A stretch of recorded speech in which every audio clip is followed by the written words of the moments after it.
উত্তৰাখণ্ড হিমাচল প্ৰদেশৰ পাছত এবাৰ উত্তৰ পূৰ্বৰ ৰাজ্য ছিকিমত জলপলয় ডাৱৰ বিস্ফোৰণৰ পাছত অহা আকস্মিক জলপলয়ে কালি নিশা তছতছ কৰিলে ছিকিমৰ বিস্তীৰ্ণ এলেকা 50 জনৰ অধিক লোকৰ প্ৰাণ কাঢ়ি নিলে এই প্ৰবল জলপলয়ে জলপ্লাৱনত ক্ষতিগ্ৰস্ত হৈছে ছিকিমৰ 15,000ৰো অধিক ব্যক্তি জলপলয়ত এই মুহূৰ্তলৈকে নিৰুদ্দেশ হৈ আছে ভাৰতীয় সেনাৰ 23গৰাকীকৈ জোৱান উত্তৰ ছিকিমৰ 17,000 ফুট উচ্চতাৰ থুংচাঙত থকা এটা হিমবাহ হ্ৰদৰ ওপৰত কালি হৈছিল ডাৱৰ বিস্ফোৰণ দক্ষিণ লহক নামৰ হ্ৰদটোৰ ওপৰত ডাৱৰ বিস্ফোৰণ হৈ কম সময়ৰ ভিতৰতে সৃষ্টি হৈছিল মুখলধাৰ বৃষ্টিপাতৰ যাৰ বাবে হ্ৰদটোৰ পাৰ ভাঙি গৈছিল ভয়াৱহ জলপ্লাৱনে হ্ৰদটোৰ পানী তিস্তানৰে বৈ আহিছিল পানীৰে পৰিপূৰ্ণ হৈ পৰাৰ বাবে থুংচাং বান্ধু কৰি দিয়া হৈছিল মুকলি যাৰ বাবে 20 ফুট উচ্চতাৰ হৈ পৰা তিস্তাৰ জলস্তৰে এফালৰ পৰা ধাই মুই লৈ গ'ল সকলোৰে ঘৰবোৰ তিস্তানৰ লাচেন উপত্যকাৰ সম্পত্তি বিধ্বস্ত হৈ পৰিছে এক আকস্মিক অভূতপূৰ্ব বানৰ কবলত ৰাজ্যখনত ৰাষ্ট্ৰীয় ঘাইপথৰ বহু অংশ খহাই নিছে এই পলয়নকাৰী বানপানীয়ে তিস্তাৰ কেইবাখনো দলঙো উটুৱাই নিলে ডাৱৰ বিস্ফোৰণৰ বানপানীয়ে এফালে বানপানীৰ বাবে ৰাজধানী গেংটকৰ সৈতে এতিয়া সংযোগ বিচ্ছিন্ন হৈ পৰিছে দেশৰ অন্যান্য অংশৰ সৈতে ছিকিমৰ এই ভয়াৱহ বানপানীয়ে ভাৰতীয় সেনাৰো কৰিছে বিস্তৰ ক্ষতি লাচেন উপত্যকাৰ বৰডাঙত তিস্তাৰ পাৰৰ ভাৰতীয় সেনাৰ শিবিৰ সম্পূৰ্ণৰূপে উটুৱাই লৈ গৈছে বানৰ প্ৰবল ঢলে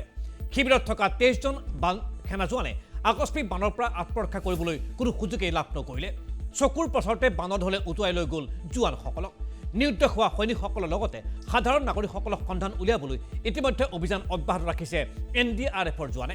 অৱশ্যে ধাৰাবাহিকভাৱে হোৱা বৰষুণে উদ্ধাৰ অভিযানত যথেষ্ট পৰিমাণে বাধাৰ সৃষ্টি কৰিছে কিন্তু ইমানৰ মাজতেই 5 জনৰ মৃতদেহ উদ্ধাৰ কৰিছে NDRFে ইফালে বানৰ ঢলে সেনাৰ বহুকেইখন গাড়ী উটুৱাই লৈ গৈছে সেনাৰ 41খনৰো অধিক গাড়ী আবদ্ধ হৈ পৰিছে বোকাৰ মাজত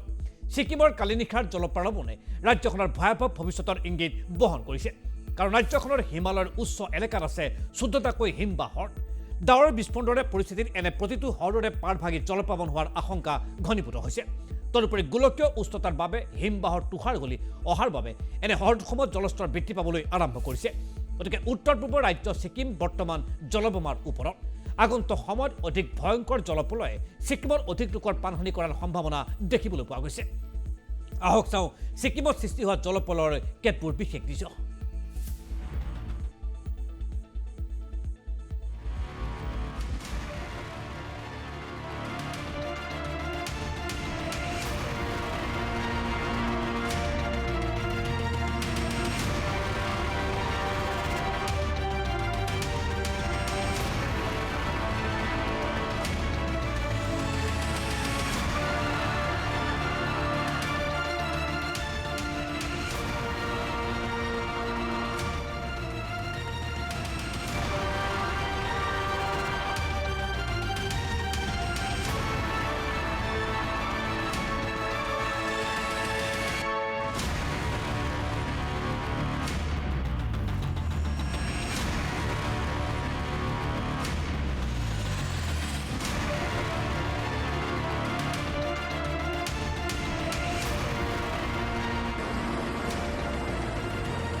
আপোনালোকে টেলিভিছনৰ পৰা দেখিবলৈ পাইছে উত্তৰ পূৰ্বৰ অন্যতম ৰাজ্য ছিকিমৰ বানপানীয়ে সৃষ্টি কৰা ভয়াৱহ ছবি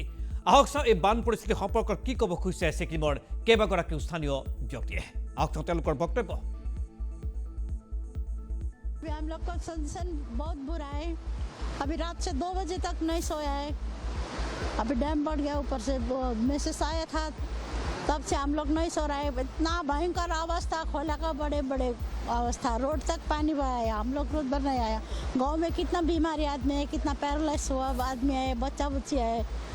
इतना दर्द हुआ NH10 का हालत कैसा है NH10 का हालत बहुत खतरा है जब तक ये NSPC का प्रोजेक्ट बना तब से ये बहुत खतरा है अभी ये वाल बना जब NSPC फर्स्ट में आया था तो वो वाल में जब बांध बना था बांध बनने का तैयार हुआ जब डैम बना था उसी टाइम में वॉल शुरू किया, प्रोडक्शन वॉल, उस तक अभी तक रिपेयरिंग नहीं किया। तो खबर नहीं है, लेकिन वो 1 किलोमीटर 1.5 किलोमीटर गांव में वो गेलखला में घर पूरा डूब गया। हाँ, अभी रास्ता इधर ही भी चला गया। अभी देखो इधर घर का नीचे का सब दीवार जा रहा है। अभी ये रास्ता के भी সেয়া भरोसा नहीं। আপোনালোকে টেলিভিশ্যনৰ পৰা দেখিবলৈ পালে বানে ধুই যোৱা ছিকিমৰ সৰ্বসাধাৰণ লোকৰ খবৰ আৰু আপোনালোকে টেলিভিশ্যনৰ পৰা এই মুহূৰ্তত দেখিবলৈ পালে আৰু বৰ্তমানলৈকে 23 গৰাকীকৈ ভাৰতৰ সেনাবাহিনীৰ জোৱান নিৰুদ্দেশ হৈ আছে এই প্ৰলয়ংকাৰী বানপানীৰ কবলত। উত্তৰ পূৰ্বৰ এখন সৰু ৰাজ্য হৈছে ছিকিম, কিন্তু সামৰিক দিশৰে এই ৰাজ্যখনৰ আছে কেতবোৰ বিশেষ গুৰুত্ব, কাৰণ ছিকিম হৈছে ভাৰত আৰু চীনৰ সীমান্তৰ বিশেষ ৰাজ্য। সম্প্ৰতি ছিকিমটো আগ্ৰাসনৰ প্ৰয়াস চলাইছে চীনৰ সৈন্যবাহিনীয়ে, যাৰ বাবে ৰাজ্যখনৰ সুৰক্ষা নিশ্চিত কৰিবলৈ সকলো সময়তে প্ৰস্তুত ভাৰতৰ সেনাবাহিনী। ছিকিমৰ ভাৰত চীন সীমান্তত প্ৰতিটো মুহূৰ্ততেই সষ্টম হৈ আছে লক্ষাধিক ভাৰতীয় সেনা। তদুপৰি ৰাজ্যখনৰ বিভিন্ন অঞ্চলত আছে ভাৰতীয় সেনাৰ বিশেষ শিবিৰো। তেনে বিশেষ শিবিৰ আছে ছিকিমৰ লাচেন উপত্যকাত। লাচেন উপত্যকাৰ শিবিৰত কেইবা হাজাৰ সৈনিক থকাৰ লগতে আছে বহু আধুনিক বাহনো। কালি ৰাজ্যখনৰ ভয়ংকৰ বানপানীয়ে এই লাচেন উপত্যকাত থকা ভাৰতীয় সেনাৰ সৰ্বাধিক ক্ষতি কৰিলে। বানৰ সুতুৱে উটুৱাই লৈ যায় চীনৰ বিৰুদ্ধে সদা সতৰ্ক হৈ থকা 23 গৰাকীকৈ ভাৰতৰ বীৰ সৈনিকক। ছিকিমৰ উচ্চ অংশত থকা হিম বা হ্ৰদসমূহ এতিয়া ছিকিমবাসীৰ বাবে হৈ পৰিছে অতিকৈ ভাবুকি। যিকোনো সময়তে আকস্মিক বানৰ সৃষ্টি কৰিব পৰা এই হ্ৰদসমূহ এতিয়া ভাৰতীয় সেনাৰ বাবেও ভাবুকিস্বৰূপ হৈ পৰিছে। ৰাজ্যখনৰ দুৰ্গম স্থানত থকা সেনা শিবিৰসমূহক এনে হ্ৰদসৃষ্ট বানে উটুৱাই নিয়াৰ শংকা ঘনীভূত হৈছে। গতিকে ছিকিমৰ হিম বা হ্ৰদসমূহ ভাৰতীয় চীন বিৰোধী প্ৰতিৰক্ষা ব্যৱস্থাৰ বিৰুদ্ধেও গুৰুতৰ ভাবুকি হিচাপে চিহ্নিত হৈছে। অৱশ্যে এনে প্ৰাকৃতিক প্ৰত্যাহ্বানক প্ৰতিৰোধ কৰিও ছিকিমৰ সকলো সময়তে সষ্টম হৈ থাকে ভাৰতীয় সেনাবাহিনীৰ বীৰ জোৱানসকল। চীনৰ যিকোনো আগ্ৰাসন প্ৰতিৰোধ কৰিবলৈ সদা সতৰ্ক ভাৰতীয় সেনাবাহিনী।